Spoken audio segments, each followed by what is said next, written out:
Now, while Naomi is actually still in prison, Ojaja Mall is under serious contention with Olori Mariam. Ojaja Mall is under serious contention with Olori Mariam and Ronke. They are beginning to want to struggle ownership of Ojaja Mall because the owner is actually distracted now with Naomi's case. Hello, everyone. Welcome once again to D&Z TV.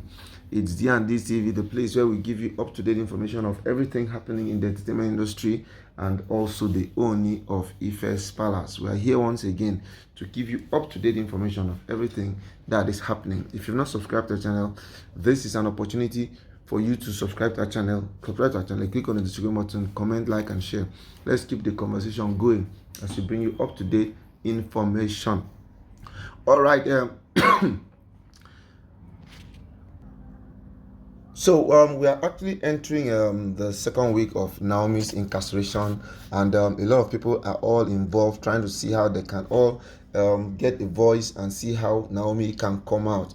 So while all of this is happening, way back at the palace, there is a very serious war raging right now, and the war is actually between Olori Ronke and Olori Mariam. They are all struggling who takes ownership of Ojaja Mall. You remember Ojaja Mall now, the big investment that the owner had to put up for his family is more like a family investment where everybody has to take a part in it. But right now, the struggle basically is the fact that Naomi is struggling. Mariam is struggling that she has ownership of Ojaja Mall. Ronke is also struggling that she's going to take charge of Ojaja Mall. So it's actually becoming a very serious issue, because why it's becoming very serious is that Mariam is putting it to Naomi that it's part of her investment, that she invested heavily in Ojaja Mall. So since she invested in Ojaja Mall, they should allow it for her to take care of that. She understands how to run the business. But Ronke, on the other hand, is actually of the opinion that she is a creative. She is actually the person who is closest to the entertainment industry. She organizes the Miss Moremi event. So because since she organizes Moremi event, she has an upper hand. So it's actually beginning to degenerate into something very, very, very serious.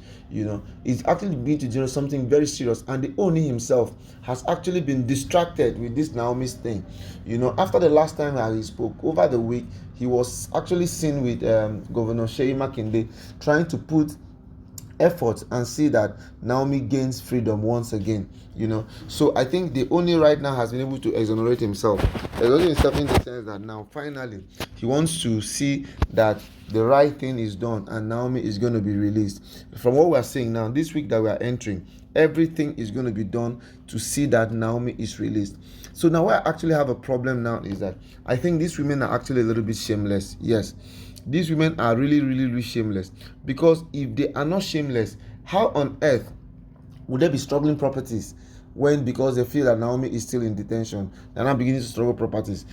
Crying out loud, Naomi was never part of struggling for people's Naomi was never part of Naomi was never part of people's struggle for properties.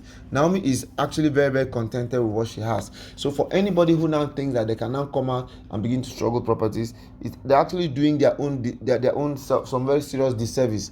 Yes, the disservice that they're doing for themselves is that at the end of the day, Naomi is going to come out of this predicament, and when she comes out of this predicament, shame is not going to be hers.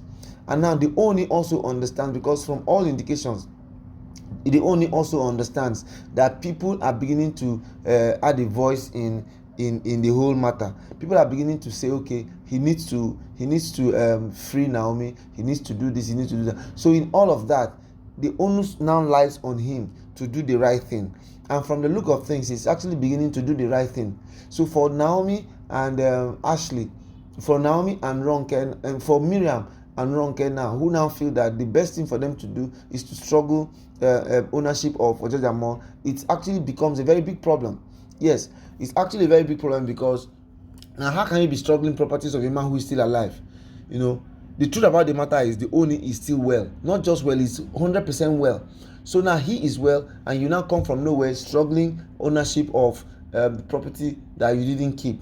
Does it really make any logical sense?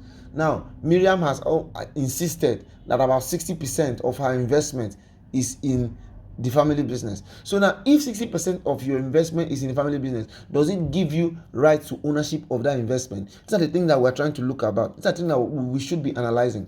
Because for me, I think if a business has to do with if the way a family is being run, everybody is part of the family. So now, if in the family now everybody is involved in building a business empire, a husband, a wife, she's not supposed to now begin to want to dictate ownership of a business, because that's exactly what Olori Ronke, Olori Mariam is trying to do right now. She wants to say, okay, she owns the business. Now, running a business is different from ownership, because the way it is now, everybody is now trying to like use this distraction of Naomi incarceration to now begin to struggle for power. You know, why are these women like this? They always consistently want to struggle for power, consistently want to do things that are not supposed to be done. When it beats my imagination that other people who are not even close or related to Naomi in any way are busy going to churches, are busy having tarry nights, are busy putting their life on the line, sowing seeds to see that they pray for Naomi, to come out of detention. And what other people now prefer to do is to now begin to struggle properties. You know, it now begins to make us see the vanity in life. But they forget what King Solomon said, that life is vanity upon vanity. Because if you look at life now, no matter what you're struggling, no matter what you think you have, no matter everything that you think, everywhere you think you've gone to, there is still vanity upon vanity. So the way the vanity of the way these people are vain just shows you the extent and the kind of lack of home training that they had. There's actually no form of training in these people at all. Yes, there's no training, because when you look at it very well now, day in, day out, day in, day out, day in, day out, they're just always putting themselves under so much pressure. Yes, they are putting themselves under so much pressure. Now the question now is, how long do you think you're going to be putting yourself under this kind of pressure like this? You cannot continue to put yourself under this kind of pressure and you expect things to go well. No, things will never ever go well. So it is really, really bitter. It is really, really annoying. It's really, really castigating that we'll get to this point where people will now be putting their lives on the line, all because they want to prove a point. Now, what point are you trying to prove? What point are you trying to prove? The other day, what was this other person's name? Abike Jakaban. From nowhere, he said, okay, since Naomi is still in prison, this is an opportunity for her to now warm herself into Oni's bed. Hello, come on now. We should be bigger than this. Okay, is it that you were praying for Naomi to be put in prison before you can now come into the house? Anytime you want to come into the house, you can come into the house. It doesn't really matter, you know. So please, this is an opportunity for us to make sure that at every interval, let the right thing be done, so that families can be put to place. Okay, what kind of legacy are they leaving for these kids?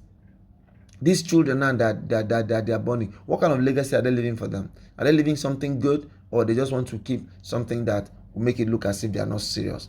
Anyway, time alone shall tell. All right, people, this has been DNZ TV. If you're not subscribed to our channel, it's an opportunity for you to click on the subscription button, comment, like, and share this video so that we can keep the conversation going on. Thank you, and bye-bye.